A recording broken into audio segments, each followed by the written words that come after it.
যে না, EVM hack করা সম্ভব নয়, কারণ ইভিএম এর যে ইউনিটটি, যে ছবিটি আমি আপনাদের দেখাচ্ছি, যার মধ্যে কন্ট্রোল ইউনিট রয়েছে, ব্যালট ইউনিট রয়েছে এবং ভিভিপ্যাট রয়েছে, এই গোটা ইউনিটটি কিন্তু আর কোনো তারের সঙ্গে বাইরে থেকে যুক্ত নয়।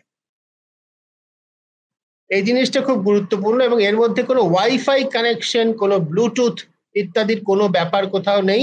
ইভিএম মেশিন, কন্ট্রোল মেশিন, এর মধ্যে বাকি অন্য কোনো তার গুঁজে দেওয়ার মতো, কোনো কেবল গুঁজে দেওয়ার মতো কোনো জায়গা নেই। অর্থাৎ কিনা এই মেশিনটি একটি স্বয়ংসম্পূর্ণ ইউনিট, এর সঙ্গে ইন্টারনেটের মাধ্যমে অন্য কোনো কিছু সংযোগ নেই। আমরা সকলেই জানি যে আমার কম্পিউটার থেকে তখনই কোনো ডেটা হ্যাক করা সম্ভব, বা আমার কম্পিউটারে কোনো ডেটা বাইরে থেকে কোনো হ্যাকার ঢুকিয়ে দিতে তখনই পারে যখন আমার কম্পিউটার ইন্টারনেটের সঙ্গে কানেক্টেড থাকে। যদি আমার ডিভাইস, কম্পিউটার হোক, মোবাইল ফোন হোক, ল্যাপটপ হোক, যে কোনো ট্যাবলেট হোক, যে কোনো ডিভাইস, তা যদি ইন্টারনেটের সঙ্গে সংযুক্ত না থাকে, আগেকার দিনে ইন্টারনেট মানে একটা তার গোজা থাকতো কম্পিউটারের মধ্যে, এখন ওয়াইফাই দিয়ে হয়। যদি ইন্টারনেটের মধ্যে সঙ্গে সংযুক্ত না থাকে, যদি ওয়াইফাই না থাকে, তাহলে সেটা বাইরে থেকে কোনোভাবে তাকে প্রভাবিত করা যাচ্ছে না, কারণ বাইরের পৃথিবীর সঙ্গে তার কোনো যোগাযোগ নেই। সুতরাং যে অর্থে কম্পিউটার হ্যাক করে ব্যাংকের তথ্য চুরি করা হয়, সেইভাবে ইভিএম এ কোনো তথ্য চুরি করা বা সেখানে কোনো কিছু ঢোকানো সম্ভব। ইভিএম যারা তৈরি করেন তারা এটা নিশ্চিত করেন যে প্রত্যেকটা যন্ত্র সঠিকভাবে কাজ করবে। তা সত্ত্বেও কিছু কিছু যন্ত্রের গন্ডগোল হয়, কোনো কোনো ক্ষেত্রে হতেই পারে। যে কোনো যন্ত্র, ইলেকট্রনিক ভোটিং মেশিন হোক, ঘড়ি হোক, কম্পিউটার হোক, গাড়ি হোক, যে কোনো যন্ত্র কোনো না কোনো সময় ফেল করতেই পারে। কিন্তু সেই যন্ত্রের ফেইলিয়ারের ফলে কি ভোটে কারচুপি, যন্ত্রের ফেইলিয়ারের বা যন্ত্র যে ব্যর্থ হতে পারে, সেটা কি ভোটে কারচুপিতে ব্যবহার করা যায়? এর উত্তরটা জানার জন্য আমাদের একটু পুরো প্রসেসটার ভিতরে যুক্ত হবে। একটা ইভিএম যখন প্রথম খোলা হচ্ছে, আমি এখন আপাতত শুধু ভোটের দিনের সকালবেলার কথাটা বলছি। ইভিএম এসে পৌঁছেছে, ইভিএমটা খোলা হলো। মেশিনটা খোলা হওয়ার পর বিভিন্ন রাজনৈতিক দলের প্রতিনিধি যারা থাকেন, পলিটিক্যাল পার্টি এজেন্ট, তাদের সবাইকে বলা হয় যে তারা ওই ইভিএম এ ভোট দিন।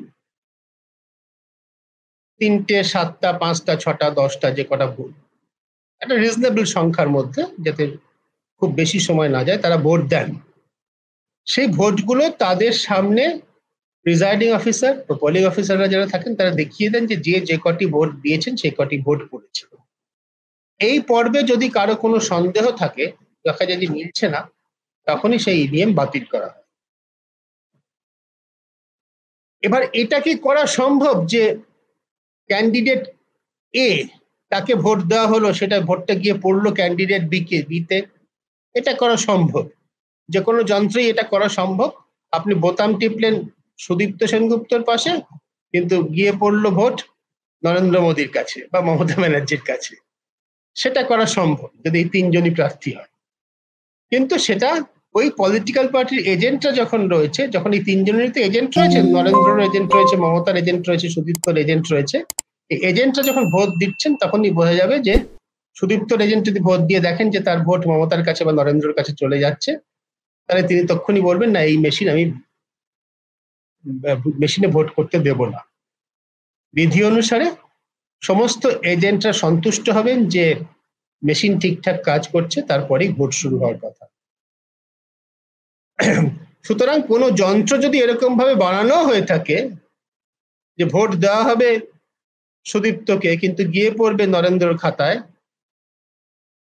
তাহলে সেটা সেই পর্যায়ে মেশিন চেক করা পর্যায়ে ধরে ফেলার কথা। এবার দেখা যাক, এরকম ভাবে ধরা যাক কোনো এমন কোনো কেন্দ্র থাকতে পারে, এমন কোনো পোলিং স্টেশন থাকতে পারে যেখানে সুদীপ্তর কোনো এজেন্ট নেই।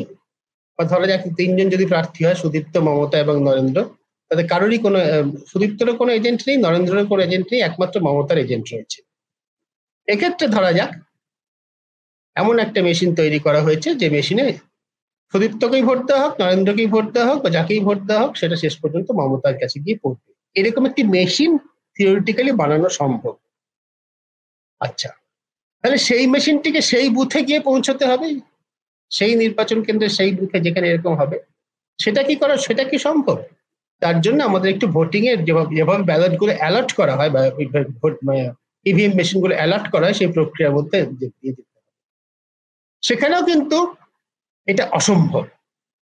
তার কারণ কোন ইভিএম মেশিনটা কোন নির্বাচন কেন্দ্রে ব্যবহার হবে, কোন বুথে গিয়ে শেষ পর্যন্ত পৌঁছবে, সেটা একটা র্যান্ডম প্রক্রিয়া। আগে থেকে ঠিক করে রাখা হলো যে এই মেশিনটা অমুক লোকসভা কেন্দ্রের অমুক পোলিং স্টেশনের অমুক বুথে ব্যবহার হবে, সেটা সম্ভব নয়। মানে এটা র্যান্ডম প্রক্রিয়ায় এটা বিতরণ করা হয়। যখন নির্বাচন অফিসারদের মানে রিটার্নিং অফিসারের দপ্তর থেকে কেন্দ্রীয় ভাবে যখন এটা বন্টন করা হয়, সেটা র্যান্ডমলি ডিস্ট্রিবিউট করা হয়। অর্থাৎ কোন মেশিনটা কোথায় যাবে আগের থেকে কারো জানা থাকে না, কিন্তু মেশিন দেওয়ার সময় কোন মেশিনটা কত নম্বর মেশিনটা কোথায় গেল দেওয়ার সময় সেটা লেখা হয়, কিন্তু কোথায় যাবে সেটা আগের থেকে ঠিক করা থাকে না। ফলে যদি এরকম কোনো মেশিন বানানো হয় যে মেশিন শুধু একজন প্রার্থীর ঘরেই সব ভোট গিয়ে পড়ছে, বা একজন বিশেষ প্রার্থীর ভোট, সুদীপ্তর ভোট নরেন্দ্রের কাছে ট্রান্সফার হয়ে যাচ্ছে, তাহলে সেটা সেই যে বুথে এরকম রাজনৈতিক অবস্থা থাকবে, অর্থাৎ কিনা একজনই এজেন্ট থাকবে, একজন প্রার্থী এজেন্ট থাকবে বা একজন বিশেষ প্রার্থী এজেন্ট থাকবে না, সেই বুথেই সেটাকে যেতে হবে। বাস্তবে সেটা সম্ভব নয়। তাই ইভিএম ব্যবহার করে যন্ত্রের সাহায্যে ভোটে কারচুপি করা সম্ভব। ভোট গণনার সময় একই প্রক্রিয়া। ভোট গণনার সময় যেভাবে ভোট দেওয়ার সময় প্রথম যখন ইভিএমটি ব্যবহার করা হচ্ছে, তখন যখন প্রিসাইডিং অফিসারের সামনে বিভিন্ন পলিটিক্যাল পার্টির এজেন্টরা, রাজনৈতিক দলের এজেন্টরা ভোট দিচ্ছেন, তারা তো নিজেরাই হিসেব রাখেন। সুদীপ্তর এজেন্ট হিসেব রাখবে আমি 17টা ভোট দিলাম, মমতার এজেন্ট হিসেব রাখবে আমি 13টা ভোট দিলাম, এবং একবার পরপর কিন্তু দিচ্ছেন না, কখনো সুদীপ্ত, কখনো মমতা, কখনো নরেন্দ্র, এভাবে 3জন ভোট দিচ্ছেন। তারা তো হিসেব রাখেন আমি 17টা ভোট দিলাম, আমি 13টা ভোট দিলাম, আমি 6টা ভোট দিলাম। তারপরে সেটা প্রসেসটাকে ক্লোজ করা হয়। তারপরে সেই ইভিএমটা খুলে গণনার বাটনটা টেপা হয়। ক্লোজ করে দেওয়ার পর ভোটিং প্রক্রিয়া শেষ হওয়ার পর কিভাবে ক্লোজ করে দেওয়া হলো সেটা তাদের দেখানো হয়। তারপর সেই মেশিনটাতেই গণনার যে অংশটা থাকে সেই অংশটা খুলে তাদের দেখানো হয়। এই ইভিএম মেশিনে এখানে আমি এই এই কন্ট্রোল ইউনিটের মধ্যে গণনার হিসেবটা আসছে, এটার মধ্যে এটা খুলে দেখিয়ে দেওয়া হয়। এই যেটা আপনারা এখন দেখতে পাচ্ছেন কন্ট্রোল ইউনিট বাঁ দিকে, এটা খুলে গণনা করে দেখিয়ে দেওয়া হয় যে যেটা ভোট পড়েছে সে সেটাই, যে কটা ভোট দিয়েছেন সে কটা ভোটই সেখানে পড়েছে। এখন পরবর্তীকালে যখন আসল ভোট প্রক্রিয়া শেষ হয়ে যাচ্ছে, তখন সেই মেশিন ক্লোজ করে দেওয়া হচ্ছে, মেশিনটিকে সিল করা হচ্ছে, সমস্ত প্রার্থীর এজেন্টরা থাকছেন তাদের সামনে মেশিনটিকে সিল করা হচ্ছে, এবং পরে যখন আবার গণনা হচ্ছে তখন সমস্ত রাজনৈতিক দলের এজেন্টদের সামনে সিলটি ভাঙা হচ্ছে, এবং সেই সিলে কিন্তু রাজনৈতিক দলের এজেন্টদের স্বাক্ষর থাকে, তারা সেই খোলা হচ্ছে। ফলে যদি কাউন্টিং এবং পোলিং এজেন্ট যদি কোনো পলিটিক্যাল পার্টি একই হন, অনেক ক্ষেত্রে এক থাকেন, যিনি যে মেশিনটাতে এটা সম্ভব যে মেশিনটা আমার সামনে আমার হাতে সিল করা হয়েছে, সেই আমারই সিল করা মেশিন আমার সামনে খোলা হবে, আমি তার ভোট গণনাটা দেখতে পাবো। তার মানে ভোটের দিন সকালবেলা যখন মক পোলিং হয়েছিল, যখন ওই মক পোলিং যেটাকে বলে, যখন ট্রায়াল দেওয়া হয়, রিহার্সাল হয়েছিল, তখন মেশিনটা যেভাবে কাজ করেছিল দেখে আমি সন্তুষ্ট হয়েছিলাম। পলিটিক্যাল পার্টির এজেন্ট আমি সই করেছিলাম, সেই মেশিনই আবার আমার সামনে খোলা হলো, আমার বা আমার দলের অন্য কোনো কারোর সামনে খোলা হলো। এটা হচ্ছে গণনার প্রক্রিয়া।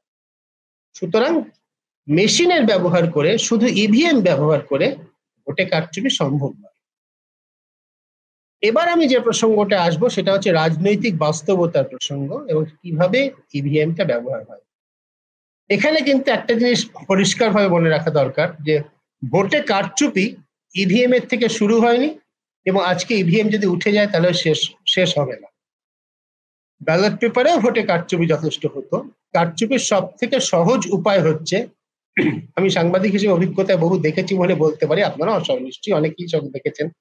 কারচুপির সব থেকে সহজ উপায় হচ্ছে ব্যালট পেপারের মধ্যে অনেকগুলো ব্যালট পেপার নিয়ে একসঙ্গে ছাপ দিয়ে ফেলে দেওয়া, যেটাকে ছাপ্পা ভোট বলা হয়। যেহেতু প্রত্যেকটি ব্যালট পেপারের পিছনে প্রিজাইডিং অফিসারের সই থাকে, সাধারণত একটু আগের থেকেই তারা সই করে রাখেন বেশ কয়েকটা ব্যালট পেপারে, কারণ যখন ভোটারদের ভিড় বাড়ছে, একের পর এক ভোটার লাইনে আসছে না, প্রত্যেকটা ব্যালট পেপার উল্টে তার পিছনে সই করে আবার সেটাকে চিরে দেওয়া সময় সাপেক্ষ প্রক্রিয়া, সই করা থাকে। সই প্রিজাইডিং অফিসারের পিছনে সই ছাড়া কিন্তু ব্যালট পেপার অবৈধ ছিল। আর প্রিজাইডিং অফিসারের পিছনে সই সহ ব্যালট পেপার যদি কেউ ছিনতাই করে দিয়ে ভাবে ছাপ মেরে ফেলে দেয়, সেটা হচ্ছে সব থেকে সহজ কারচুপি করার উপায়।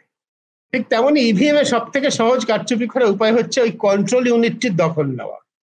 কন্ট্রোল ইউনিট থেকে প্রিজাইডিং অফিসার তো একটি একটি করে ভোট দেওয়ার অনুমতি দিচ্ছেন, সেইখানে যদি একজন কেউ বন্দুক দেখিয়ে হোক, গায়ের জোরে হোক, কোনোভাবে সেই মেশিনটির দখল নিতে পারেন, তিনি কন্ট্রোল ইউনিট থেকে ভোটটি খুলে দিচ্ছেন, আর আরেকজন কেউ ওই ব্যালট ইউনিটে গিয়ে ভোটটি দিয়ে দিচ্ছে। এভাবে কারচুপি করা সম্ভব। কিন্তু তাতে বোঝাই যাচ্ছে যে ইভিএম এর নির্দিষ্ট কোনো ভূমিকা নেই। সেটা হচ্ছে ভোটের দিন, ভোটের সময়, ভোট কেন্দ্রের ভিতরে, পোলিং স্টেশনের ভিতরে, ওই বুথের মধ্যে যে অনাচার চলছে তার দ্বারা কারচুপি। এটা খুব সহজেই করা সম্ভব, করা হয়ে থাকে, নানাভাবে কারচুপি হয়ে থাকে, এটা তার মধ্যে একটা। ব্যালট পেপারে যখন ভোট গণনা হতো তখন কারচুপির একটা, গণনার সময় একটা কারচুপির খুব সহজ উপায় ছিল, যেটা প্রায়শই করা হতো আমাদের চোখের সামনে, আমরা দেখেওছি। সেটা হচ্ছে যে 50টা করে গোছা করে রাখা হতো। এই 50টি ব্যালট পেপারে গোছার অনেক সময় এরকম হতো, ভিতরে 48টা হচ্ছে ধরা যাক সুদীপ্তর ভোট, কিন্তু যখন গোছা করে গার্ডার দিয়ে পাকিয়ে রাখা হচ্ছে তখন ওটা 50-50 করেই গোনা হয়। 48টি সুদীপ্তর পাঁজার মধ্যে উপরে দুটো ধরা যাক মমতার ভোট দিয়ে দেওয়া হয়েছে, ব্যালট পেপার দিয়ে দেওয়া হয়েছে, তখন সেটা মমতার বলে গণ্য করে দেখিয়ে দেওয়া হতো। এভাবে যে রাজনৈতিক দলের ক্ষমতা বেশি, যাদের ডামি এজেন্ট বেশি, যাদের শাসক দলের পক্ষে এটা করা সম্ভব, তারা সেটা করতো। মনে রাখা দরকার, ইভিএম এ কিন্তু এই কারচুপিটা করা সম্ভব না। ব্যালট পেপারের গোছার মধ্যে উপরে দুটো, নিচে দুটো, এক দলের ভোট ব্যালট গুজে দেওয়া হলো, ভিতরে অন্য দলের ভোট, এই কারচুপি ইভিএম এ করা সম্ভব না।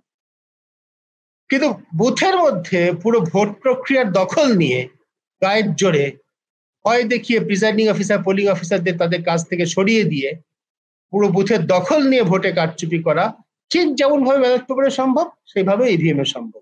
এখানে ইভিএম এর আলাদা কোনো ভূমিকা নেই।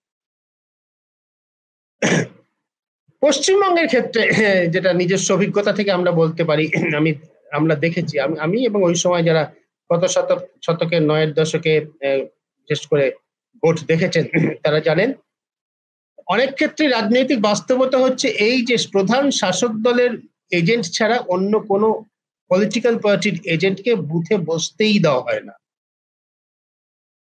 আমি কলকাতা শহরে 1989 সাল থেকে ভোট দেখেছি।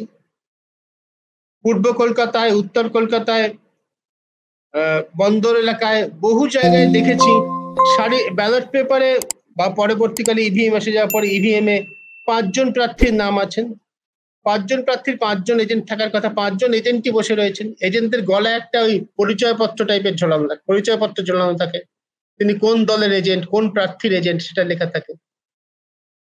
আমি দেখেছি যে এরকম 5 জন এজেন্ট বসে রয়েছেন। কে শাসক দলের এজেন্ট? একজন বলেন আমি। ধরা যাক তখন শাসক দল সিপিআইএম, সিপিএম এর এজেন্ট কে? একজন হাত তুলে বলে আমি। আচ্ছা ঠিক আছে, তার কাছে রয়েছে। তারপরে আরেকজনকে জিজ্ঞেস করলাম আপনি কোন পার্টির এজেন্ট?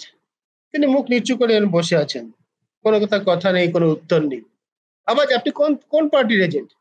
তখন তার নিজের বুকের পরিচয়পত্র দেখে তিনি বলছেন কংগ্রেস। যিনি কংগ্রেসের মতো একটা সত্যিকারের পলিটিক্যাল পার্টির এজেন্ট, তিনি নিজের পরিচয়পত্র দেখে জানতে হচ্ছে তাকে কংগ্রেসের এজেন্ট। আসলে বাস্তবে যেটা হতো সেটা হচ্ছে আসলে তিনি কংগ্রেস এজেন্ট নন। কংগ্রেসের এজেন্টের যেটা পরিচয়পত্র ছিল সেটা কেড়ে নিয়ে কংগ্রেসের প্রকৃত এজেন্টকে বলা হয়েছে আপনি বাড়ি চলে যান, তুমি বাড়ি চলে যাও, সাধারণত তুই বাড়ি চলে যা, শুধু শুধু কেন ভোটে বসে ঝামেলায় পড়বি, সারা বছর তো পড়াতেই থাকবি, যা বাড়ি চলে যা, খাওয়া দাওয়া কর, বিশ্রাম কর, ভোটে থাকতে হবে। ইন্টিমিডেশন, ভীতি প্রদর্শন, আইনত অন্যায়, কিন্তু কার্যত চলে।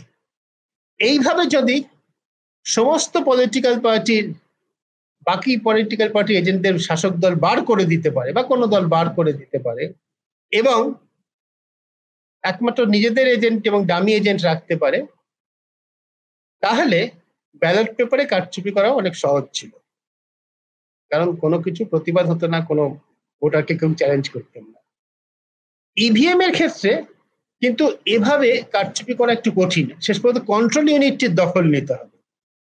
তার কারণ হচ্ছে যে এই যে পলিটিক্যাল পার্টি, সমস্ত পলিটিক্যাল পার্টি এজেন্ট ধরা যাক এক পক্ষে, আসলে সবাই এক দলের এজেন্ট, অর্থাৎ আসলে যে যাকে প্রথম যখন ইভিএম পরীক্ষা করা হয়েছিল তখন সকলেই মেনে নিয়েছেন যে হ্যাঁ এ বি সি যেই ভোট দিন না কেন শেষ পর্যন্ত ক্যান্ডিডেট এর কাছে সমস্ত ভোট গিয়ে পড়ছে।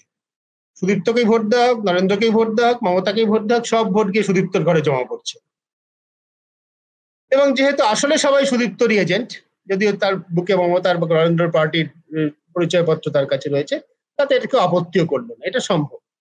তাহলে কিন্তু সেই ইভিএমটা যেটা এইভাবে তৈরি হয়েছিল, সেই ইভিএমটাকে এই বুথে এসে পৌঁছতে হয়।